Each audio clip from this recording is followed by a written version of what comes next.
এজন্য বলতেছি যুবক, হযরত আলী রাদিয়াল্লাহু তাআলা আনহু মসজিদে যাবেন, মসজিদে নববীর ইমাম, আল্লাহ নবী রহমতের নবী মায়ার নবী ইমামতি করেন। আলী রাদিয়াল্লাহু তাআলা আনহু ঘর থেকে বের হয়েছেন, মসজিদে গিয়ে জামাতে শরীক হবেন, কিন্তু চিকন একটা গলি, এই গলি দিয়ে হযরতে আলী তিনি যাইতে পারেন না। গলির মধ্যে একটা বৃদ্ধ মানুষ লাঠি দিয়ে বর দিয়া কোমর বাঁকা হয়ে গেছে। এই লোকটার কারণে হযরত আলী দ্রুত যাইতে পারেন না। গলিটা এত চিকন, একজন আইলে আরেকজন পাস হতে পারে না। হযরত আলী রাদিয়াল্লাহু তাআলা আনহু তিনি চিন্তায় পড়ে গেলেন, এখন কি আমি ওই বৃদ্ধ মানুষটার একটু চাপ দিব, মুরব্বী মানুষটারে বলবো চাচা একটু সাইড দেন, এতটুকু তারে বলবো নাকি বলবো না? যদি বইলে আমি সামনে আগাই তাহলে নবীকে আমি রুকুতে পাবো, আমার রাকাত একটাও ছুটবে না। আর যদি আমি মুরব্বী মানুষকে সম্মান করে তার পিছনে পিছনে যাই তাহলে আমার রাকাত ছুটে যাবে, আল্লাহর নবীর পিছনে এক রাকাত হয়তো পাবো না। কি করব? আলীর মন আলীকে কয়, আলী রে, ওই মুরব্বী মানুষকে আল্লাহ পাক বৃদ্ধ হওয়ার কারণে আল্লাহ সম্মান দেয়, তুমিও তারে সম্মান দাও। হাত উঠাইতে, সাদা দাড়ি সাদা চুল হাত উঠাইলে আল্লাহ বলেন আমার লজ্জা লাগে। সুবহান আল্লাহ বলেন আমার লজ্জা লাগে, লজ্জা লাগে। আর তুমি সাদা দাড়িতে কালো কালো মেহেন্দি লাগাও, সাদা দাড়িরে কালো বানাও, অথচ এই সাদা দাড়িটা আল্লাহর কাছে কত প্রিয়, কত প্রিয়।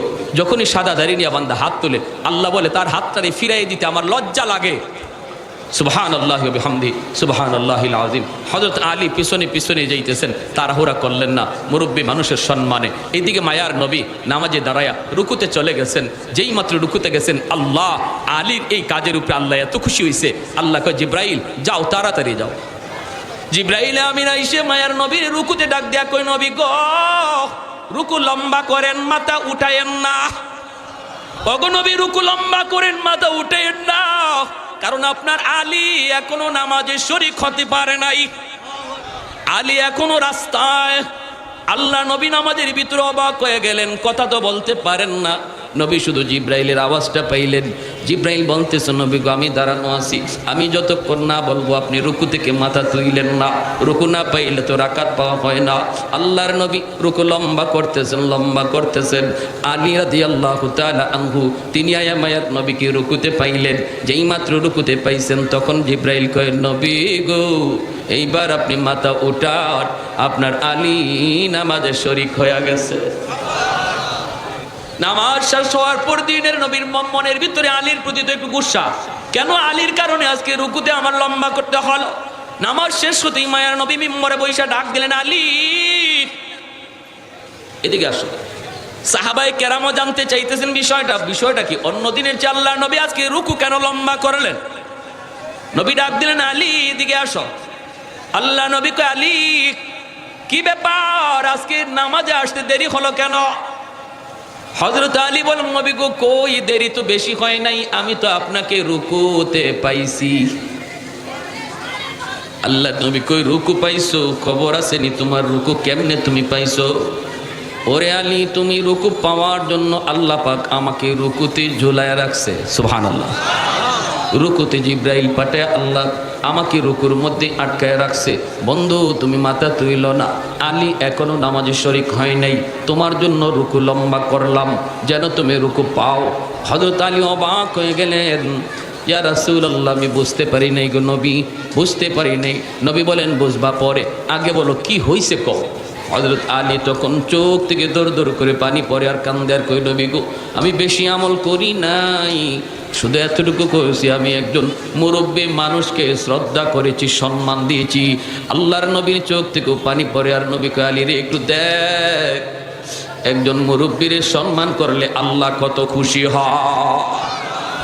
আরেকটু জোরে কন্যা সুবহানাল্লাহ। আলহামদুলিমান কদ্দারা খাইরান ওয়া খাবালা, আলহামদুলিমান কদ্দারা খাইরান ওয়া খাবালা, ওয়া শুকরু লিমান সাওয়ারা হুসনান ওয়া জামালা, ওয়া শুকরু লিমান সাওয়ারা হুসনান ওয়া জামালা, ফরদুন সামাদুন আন সিফাতিন খালকি বারিউন, রব্বুন আযালিয়্যুন খালাকাল খালকা কামালা, লা জিদ্দা ওয়ালা নিদ্দা ওয়ালা হাদ্দা লিমাওলা লা জিদ্দা ওয়ালা নিদ্দা ওয়ালা হাদ্দা লিমাওলা আল আনা কামা কানা ওয়ালাম ইয়ালকা জাওয়ালা। একটু জোরে সরে বলি আল্লাহু আকবার। আজকে আমার ওই নবীর খতমে নবুয়ত লইয়া টান দিছি কাদিয়ানির দল। আওয়াজ দিয়া বলা ঠিক কিনা? যে নবীর এত সম্মান এত ইজ্জত, নবী কই আনা খাতামুন নাবিয়্যিন লা নাবিয়্যা বাদি, আমি নবী শেষ নবী, আমার পরে কোনো নবী নাই। নবীর শান মান হলো খতমে নবুয়ত, আমার নবীর শান খতমে নবুয়ত, আমার নবীর মান খতমে নবুয়ত।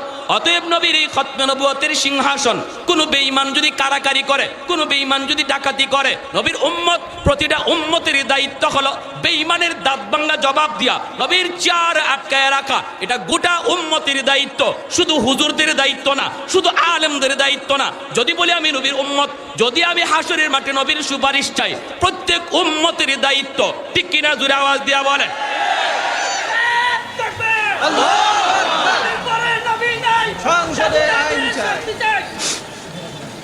প্যার হাজরিন, এজন্য বলতেছিলাম মনোযোগ দিয়ে শুনেন। সব ঠিকাদারি মেসাবো করলে দিয়ে দিয়েন না।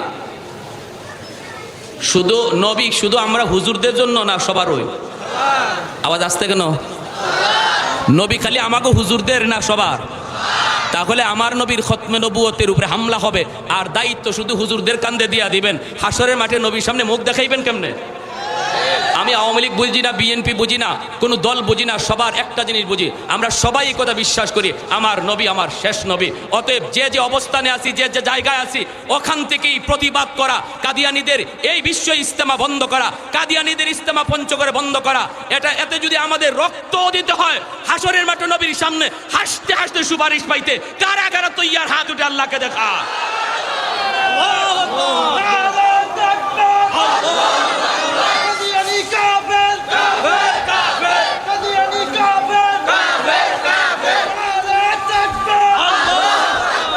কে তোমাকে দিল? কে দিল?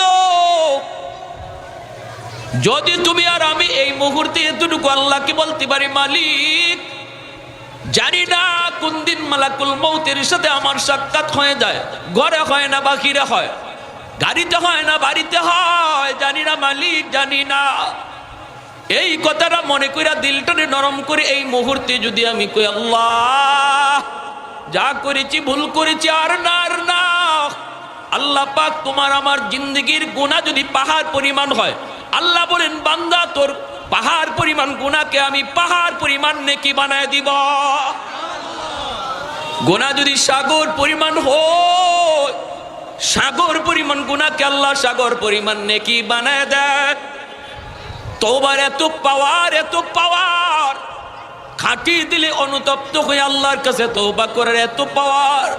গুনাহ নেকি হয়ে যায়, সুবহানাল্লাহ, গুনাহ নেকি হয়ে যায়। এজন্য একজন তওবাকারীর জীবনের গুনাহ শুধু থাকে না এমন না, গুনাহ পরিমাণ নেকিও আল্লাহ তার পক্ষ থেকে তারে দান করে দেয়।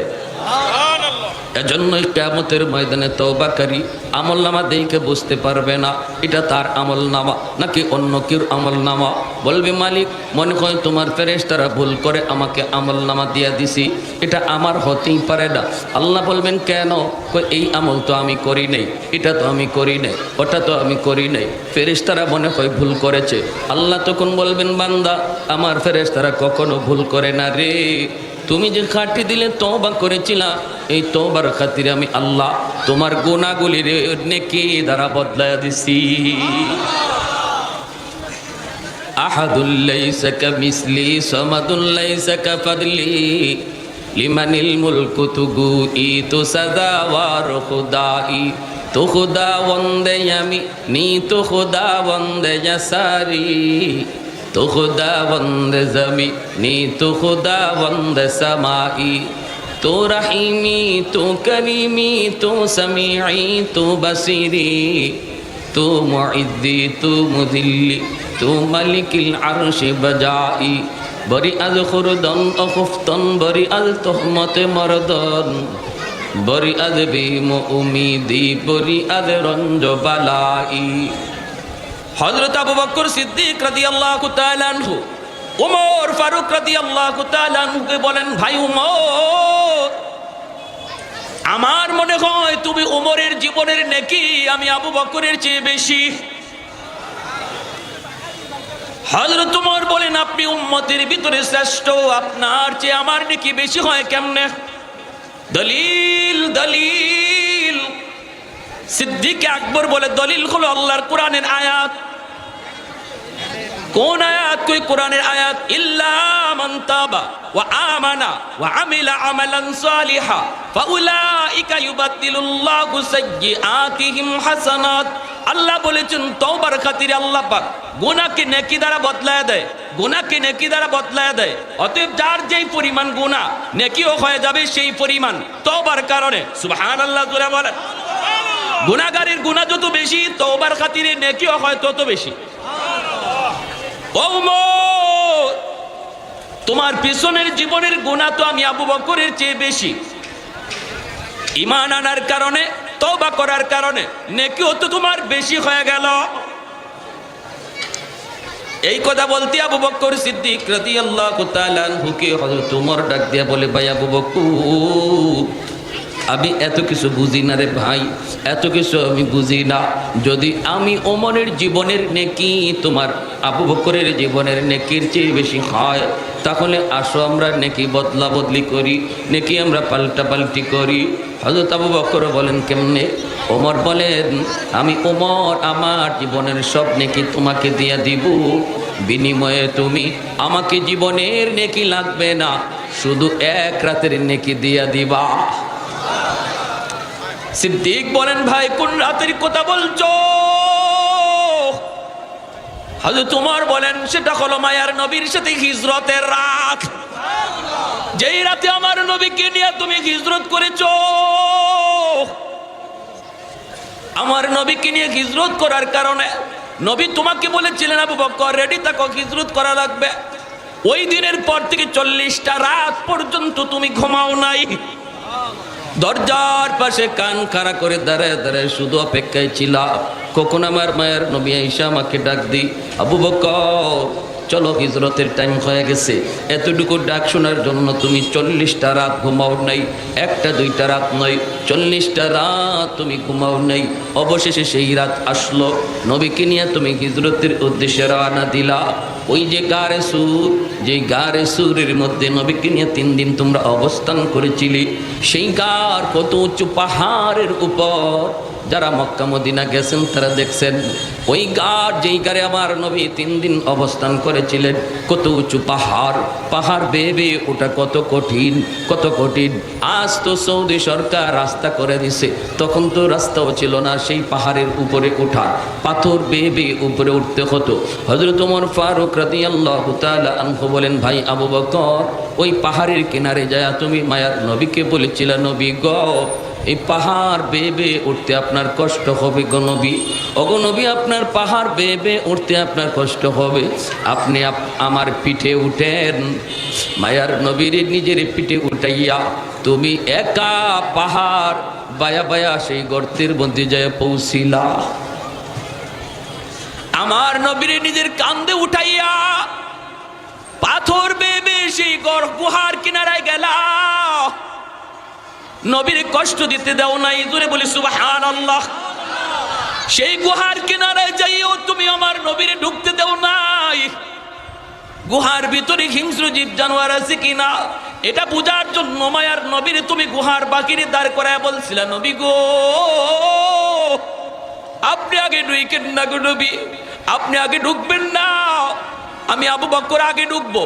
যদি কোনো হিংস্র জীব জানোয়ার থাকে আমি আবু বকরের ক্ষতি হয়ে যাক, হয়ে যাক, আমার জান যায় যাক, উম্মতের এত ক্ষতি হবে না। কিন্তু আপনার যদি কোনো ক্ষতি হয় উম্মত ক্ষতিপূরণ দিতে পারবে না। ওই জায়গায় নবীর দাঁড় করায় আর নিজে গুহার ভিতরে ঢুকলা। নৈকা যতগুলি গর্ত ছিল পাগড়ি সিরা সিরা গর্তের মুখগুলি বন্ধ করেছ। একটা গর্তের মুখ বন্ধ করার মতো কাপড় অবশিষ্ট তোমার কাছে ছিল না। সেই গর্তের মুখটা নিজের পা দিয়ে আটকায় রাখছো। ভালো করে তুমি জানো এই গর্তে যদি সাপ থাকে তাহলে সাপে তোমার কামড় দিবে। তবু আমার মায়ার নবীর যেন কোনো ক্ষতি করতে না পারে, পা দিয়ে গর্তের মুখটা আটকায় রাখছো। সত্যি সেই গর্তের ভিতরে সাপ ছিল। এই সাপ আমার মায়ার নবীর এক নজর দেখার জন্য পাগল ছিল, পাগল। তোমার পায়ের কারণে সাপ বের হতে পারে না, বিদায় সাপ তোমার পায়ে দংশন করলো। ও ভাই আবু বকর, ওই গুহার ভিতরে মায়ার নবীকে নিয়ে ঢুকলা। ঘুমের প্রয়োজন ছিল তোমার বেশি, কারণ 40টা রাত তুমি ঘুমাও নাই। অথচ নিজে না ঘুমাইয়া আমার মায়ার নবীরে তোমার উরাতে ঘুম পাড়াইছ।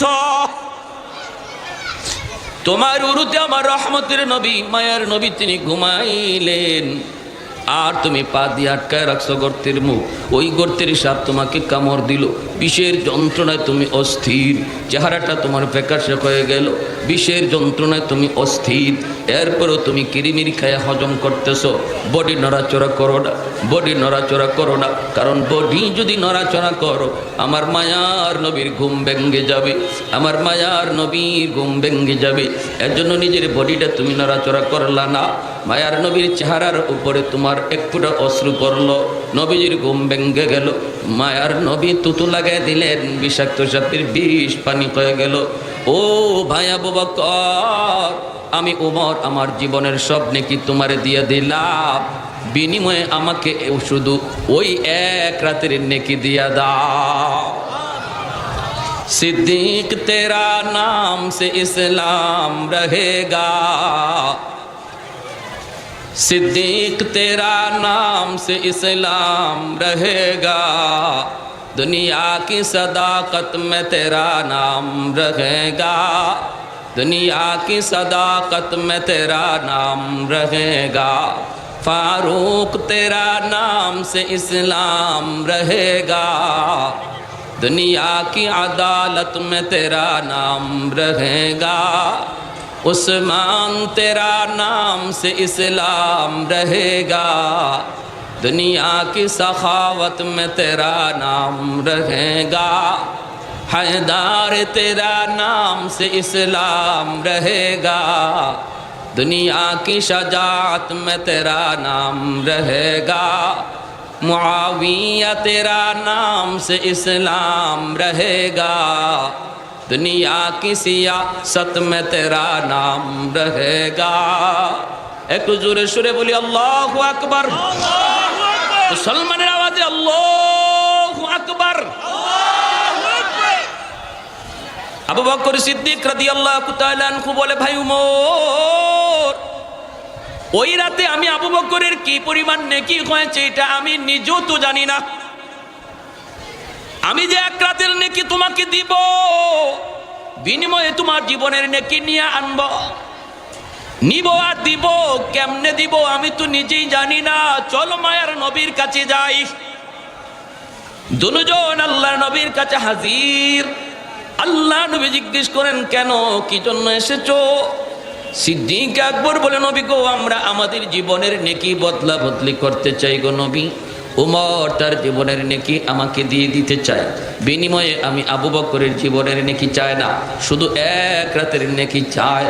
অথচ আমি নিজেও জানি না ওই এক রাতে আমার কি পরিমাণ নেকি হয়েছে।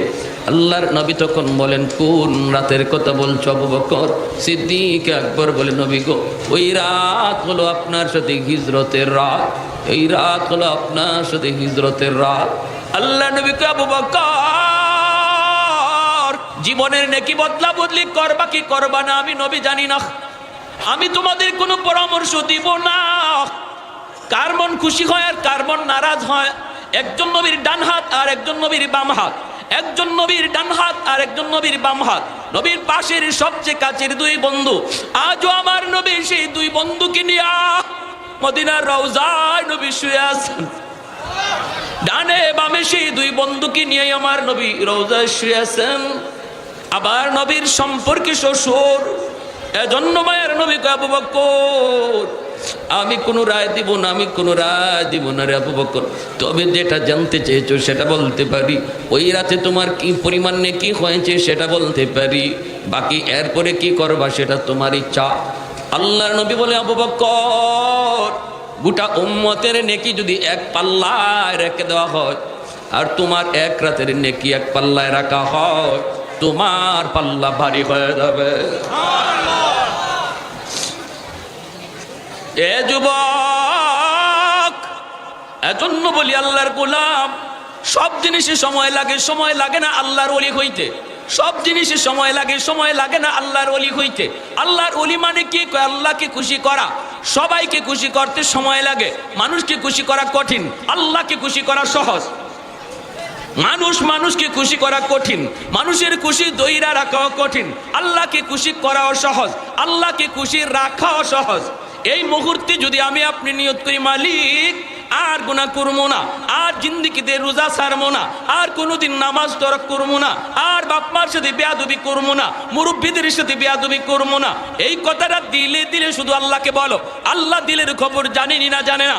আল্লাহ মুহূর্তের ভিতরে তোমার আমার নাম গুনাহগারের তালিকা থেকে কাইটা বসার আগে ছিলাম আমি গুনাহগার, দিলে তওবা করার সাথে সাথে হয়ে গেলাম আল্লাহর ওলি। এই জমিন আল্লাহ টিকায় রাখছে কেন জানোনি? তোমার মতো যুবক, যেই যুবক যৌবনে আল্লাহর গোলামি করে, যৌবনে মাথায় টুপি রাখে, যৌবনে মুখে দাড়ি রাখে, যৌবনে তারে মসজিদে পাওয়া যায়, যৌবনে তারে বাপ মার সেবা করতে দেখা যায়, যৌবনে আল্লাহর বয়ে নিজের গুনাহ থেকে বাঁচায়, মন চায়। যৌবনের চাহিদা হলো গুনাহ করা, যৌবনের চাহিদা হলো গান বাজনা করা। এরপরও যেই যুবক যৌবনের পাগলা গোড়ার লাগাম টান দিয়ে ধরে, আল্লাহ পাক ওই যুবকের কলিজার দিকে তাকাইয়া আসমান জমিন আল্লাহ টিকায় রাখে। লাউলা মাশাইখু রুক্কা ওয়াশবাবু খুশা ওয়াল আতফালু রুদ্দা ওয়াল আনআমু রুত্তা লাজআলতুস সামাআ হাদিদা ওয়াল আরদা খাফসাফা ওয়াত তুরাবা রামাদা ওয়ামা আনজালতু মিনাস সামাই কাতরা ওয়ামা আমবাতু মিনাল আরদি নাবাতা বাল আনজালতু আলাইকুমুল আযাবা সাব্বা। আল্লাহ পাক রব্বুল আলামিন কয়, প্রতিদিন জমিন আল্লাহর কাছে আবদার করে, মালিক অনুমতি দাও, গুনাহগারকে আমি গিলে ফেলি। আর কত আমি জমিন সইব? আমার উপর দিয়া নাফরমান আর কত হাঁটবে? আমি জমিন তার লোড আর নিতে পারি না, আর তার লোড নিতে চাই না।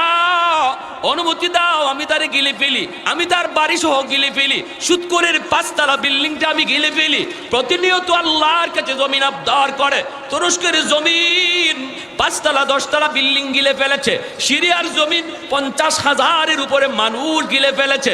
আল্লাহ পাক রব্বুল আলামিন কয়, হাদিসে কুদসি আল্লাহ বলে, আলা কুল্লা ইয়াউমিন ওয়াল আরদা ইস্তাজিলু রাব্বাহু। শুধু সিরিয়া আর তুরস্কের জমিন নয়, বাংলার জমিনও আল্লাহর কাছে প্রতিনিয়ত আবদার করে, মালিক অনুমতি দাও, আর কত আমি গুনাহগারের হাঁটা দেখব, আর কত আমি গুনাহগারের পায়ের আওয়াজ শুনবো, আর নাফরমানের কত হাঁটা আমি দেখব। আল্লাহ অনুমতি দাও, আবতালিউ ইবনা আদম ফি কারি, আমি জালিমকে গিলে ফেলি, আমি জালিমকে গিলে ফেলি। আসবিরু ইলা মাতা আসবিরু, আর কত আমি ধৈর্য ধরব। ওয়াল বাহরা ইস্তাজিলু রাব্বাহু। আল্লাহ বলেন শুধু জমিন নয়, সাগর মহাসাগর আল্লাহর কাছে আবদার করে, সাগর মালিক আমি সমুদ্র সৈকত আর কত নাফরমানি দেখব। কক্সবাজারের সমুদ্র সৈকতে আইয়া নাফরমান, আমি সাগরের পারে দাঁড়াইয়া কত অন্যায় করে, কত বিচার করে, কত জুলুম করে, কত গুনাহ করে, আর কত দেখবো, আর কত দেখবো। নাফরমানের গুনার কারণে জমিন নাপাক হয়ে গেছে। অনুমতি দাও, অনুমতি দাও, আমি পানি জমিনে পাক বানায় দেই। আল্লাহ পাক রব্বুল আলামিন ধমক দেয়া কয়, এর জমিন থাম থাম, আমিও দেখি জমিনে কেমন অন্যায় হয়, কেমন অত্যাচার হয়, কেমন গুনাহ হয়, কেমন অন্যায় হয়। এরপরও আমি জমিন ধ্বংস করি না। কেন জানোনি? কারণ এই জমিনে আমি আল্লাহ মানুষকে আমি বড় আদর করে বানাইছি। আসমান আল্লাহ বানাইছেন কুন ফায়াকুন বইলা, জমিন আল্লাহ বানাইছেন কুন ফায়াকুন বইলা, ফেরেশতা আল্লাহ বানাইছেন কুন ফায়াকুন বইলা। কিন্তু আমারে আপনারে আল্লাহ পাক কুন ফায়াকুন বইলা বানায় নাই। আল্লাহ কই খলাকতু বিয়াদাইয়া, আমি আল্লাহ আমার বান্দা বান্দিরে নিজের হাতে বানাইছি। কারণ এই চেহারার মধ্যে এত দামি কপাল, ওই কপাল দিয়ে বান্দা আমার কুদরতি কদমে সেজদা দেয়। এই কপাল ফেরেশতাদের হাতে বানাইলে হয় না, এই কপাল কুন ফায়াকুন বলল হয় না। এই কপাল আমি আল্লাহ নিজের হাতে বানাইছি। যখনই আমার বান্দা কোনো ওয়াজ মাহফিলে যায়, হৃদয় থেকে আমি আল্লাহকে ডাক দিয়া কইব, মালিক ভুল করেছি, আমি আল্লাহ তার উপর খুশি হইয়া তার পিছনের গুনাহ শুধু মাফ করি তা না, গুনাহ যত বেশি নেকি বানায়া দেই তত বেশি। 4 শ্রেণী জমিনে এখনো আছে, এজন্য আমি আল্লাহ জমিন ঠিকায় রাখছি। লাউলা মাশাইখু রুক্কা, এখনো জমিনের ভিতরে এমন কিছু বান্দা বান্দি আছে, সাদা চুল সাদা দাড়ি, ওই সাদা চুল সাদা দাড়ি আমার বান্দা, কোমরে তার ব্যথা, হাঁটুতে তার ব্যথা, রুকু করতে তার কষ্ট হয়, সেজদা দিতে তার কষ্ট হয়, এরপরও কষ্ট করে করে আমি আল্লাহর কদমে সেজদা দেয়, তার সেজদার দিকে তাকাইলে জমিনের প্রতি আমার মায়া লেগে যায়। আল্লাহ বলে ওয়াশবাবু খুশা। 2 নাম্বার হলো এখনো জমিনের ভিতরে এমনও কিছু যুবক আছে যৌবনের পাগলামি করে না, যৌবনের পাগলামি করে না, বন্ধুদের সাথে গুনার আসরে যায় না, যৌবনে তারা মসজিদে পাওয়া যায়, যৌবনে তারা রোজা রাখতে দেখা যায়, যৌবনে সে আল্লাহরে ডরায়, আল্লাহকে ডরায়। আল্লাহ বলে ওই যুবকের কলিজার দিকে যখন আমি তাকাই তখনও এই গুনাহগার জমিনের প্রতি আমি আল্লাহর বড় মায়া লেগে যায়। 3 নম্বরে আল্লাহ বলেন ওয়াল আতফালু রুদ্দা, জমিনের মধ্যে ঘরে ঘরে কিছু শিশু বাচ্চা আছে, ওই শিশু বাচ্চাগুলির উপরে শরীয়তের কোনো বিধিবিধান নাই, জায়েজ না জায়েজের বিধান নাই, হালাল হারামের কোনো বিধান নাই। ওই বাচ্চাগুলি গুনাহ তো করে তার মা, গুনাহ করে তার বাবা, তাদের গুনার কারণে আযাব আর গজব আসতে চায়, এই আযাব গজবের ভিতরে বাচ্চাগুলিও পড়ে যায়, অথচ বাচ্চাটার কোনো অন্যায় নাই, বাচ্চাটার কোনো অপরাধ নাই, এই বাচ্চাটা আযাবে পইরা গজবে পইরা যখন টুট ভাঙ্গা ভাঙ্গা কইরা কান্দে, আমি আল্লাহ তার কান্না দেখলে জমিনের প্রতি মায়া লেগে যায়। এজন্য এই শিশু বাচ্চাদেরকে মারধর করবেন না, শিশু বাচ্চাদেরকে গালাগালি করবেন না। এরে যুবক, তোমার আমার গুনার কারণে আযাব আইসা শেষ করে দিতে চায়, ওই বাচ্চাটার খাতিরে আযাব দূরে থাকে। সুবহানাল্লাহ, জোরে খাও। ইন্না রাহমাতি সাবাকাত আলা গাযাবি, আল্লাহ কই গজব ধেয়ে আসতে চায়, আর ওই বাচ্চার খাতিরে আমার রহমত আগে চলে যায়, আমার রহমত আগে চলে যায়। ওই যুবক, যেই যুবকের কলিজায় আল্লাহর ভয়, ঘুমাইতে গেলে গান শুনে ঘুমায় না, দুরূদ পইরা জিকির পইরা ঘুমায়, কারণ সে জানে এই রাত তার জীবনের শেষ রাত হতে পারে, এজন্য ঘুমাইতে গেলে গান শুনে ঘুমায় না, আল্লাহর ভয়ে ঘুমায়, ফজরের সময় নামাজে হাজির হয়। আল্লাহ বলে ওই যুবকের দিকে তাকাইয়া আমি আল্লাহর রহমত জমিনে আগে চলে যায়।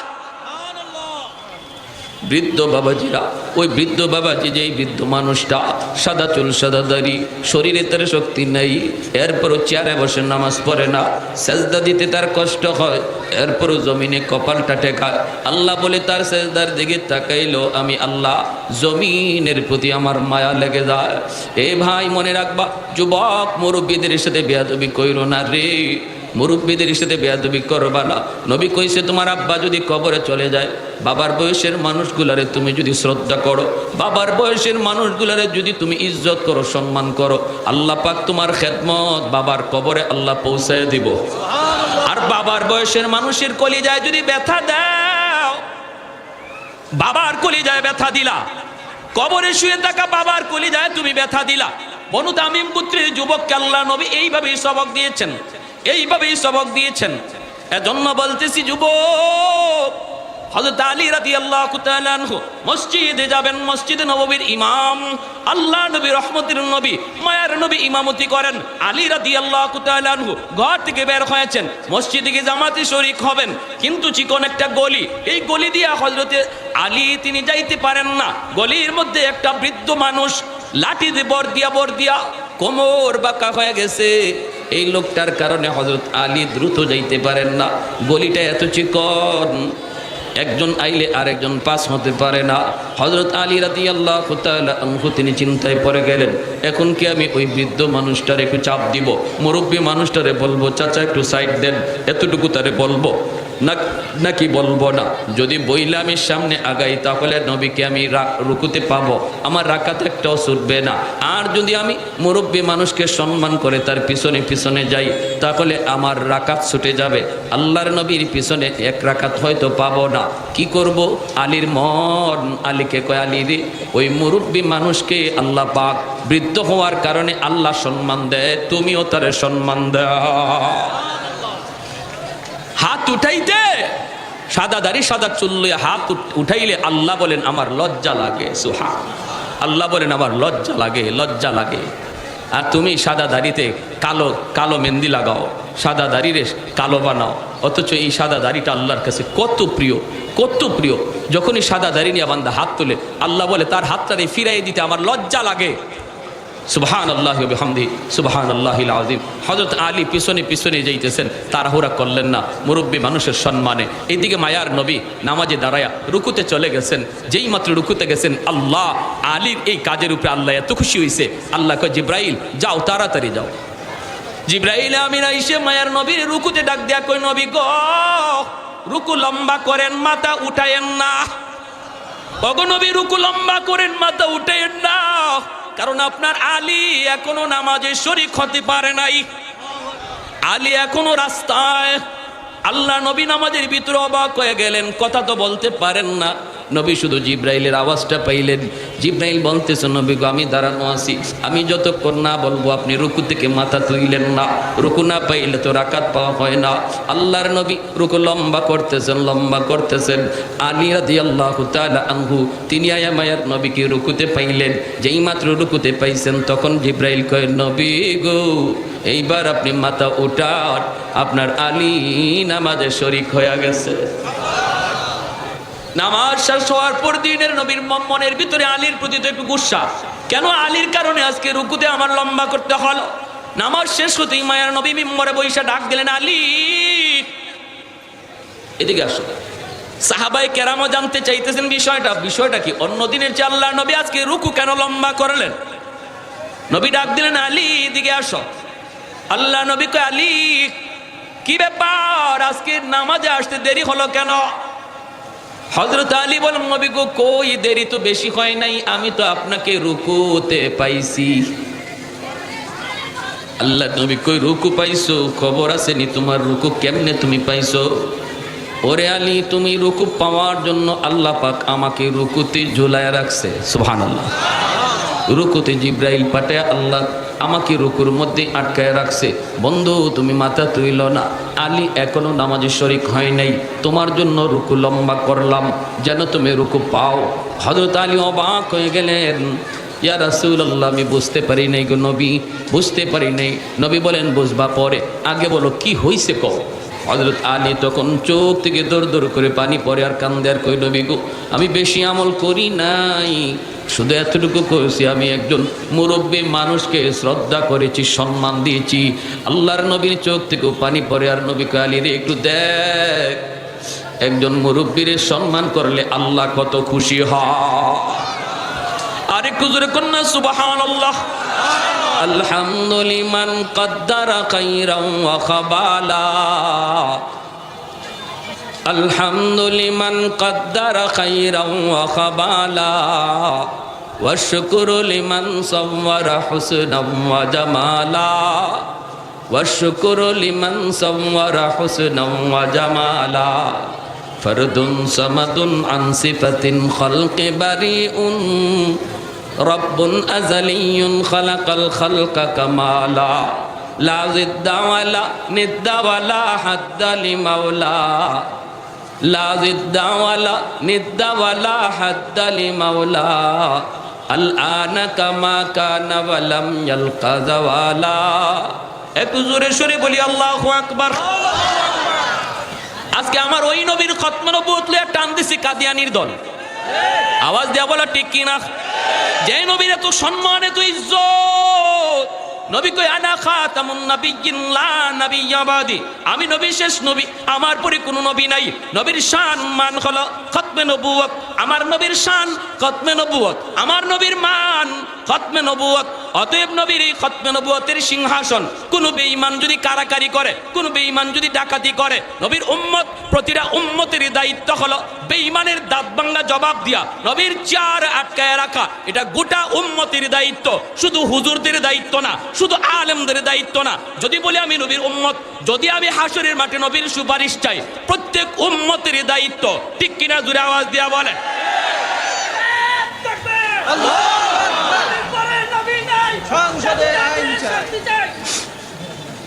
প্যার হাজিরিন, এজন্য বলতেছিলাম মনোযোগ দিয়ে শুনেন। সব ঠিকাদারি মেসাবো করলে দিয়ে দিয়েন না। শুধু নবী শুধু আমরা হুজুরদের জন্য না, সবার ওই আওয়াজ আসতে কেন? নবী খালি আমাকে হুজুরদের না সবার? তাহলে আমার নবীর খতমে নবুয়তের উপরে হামলা হবে, আর দায়িত্ব শুধু হুজুরদের কান্দে দিয়া দিবেন। হাসরের মাঠে নবীর সামনে মুখ দেখাইবেন কেমনে? আমি আওয়ামী লীগ বুঝি না, বিএনপি বুঝি না, কোনো দল বুঝি না, সবার একটা জিনিস বুঝি, আমরা সবাই এই কথা বিশ্বাস করি, আমার নবী আমার শেষ নবী। অতএব যে যে অবস্থানে আছি, যে যে জায়গায় আছি, ওখান থেকেই প্রতিবাদ করা, কাদিয়ানীদের এই বিশ্ব ইজতেমা বন্ধ করা, কাদিয়ানীদের ইজতেমা পঞ্চগড়ে বন্ধ করা, এতে যদি আমাদের রক্ত দিতে হয় হাসরের মাঠে নবীর সামনে হাসতে হাসতে সুপারিশ পাইতে, কারা কারা তৈয়ার হাত উঠে আল্লাহকে দেখা।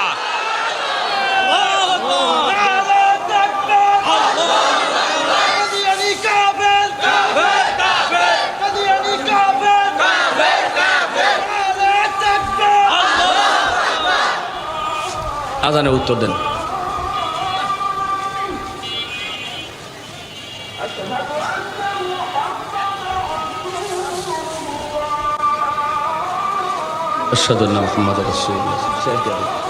আল্লাহ পাক আমাদের সবাইকে যা কিছু বললাম বুঝার এবং আমল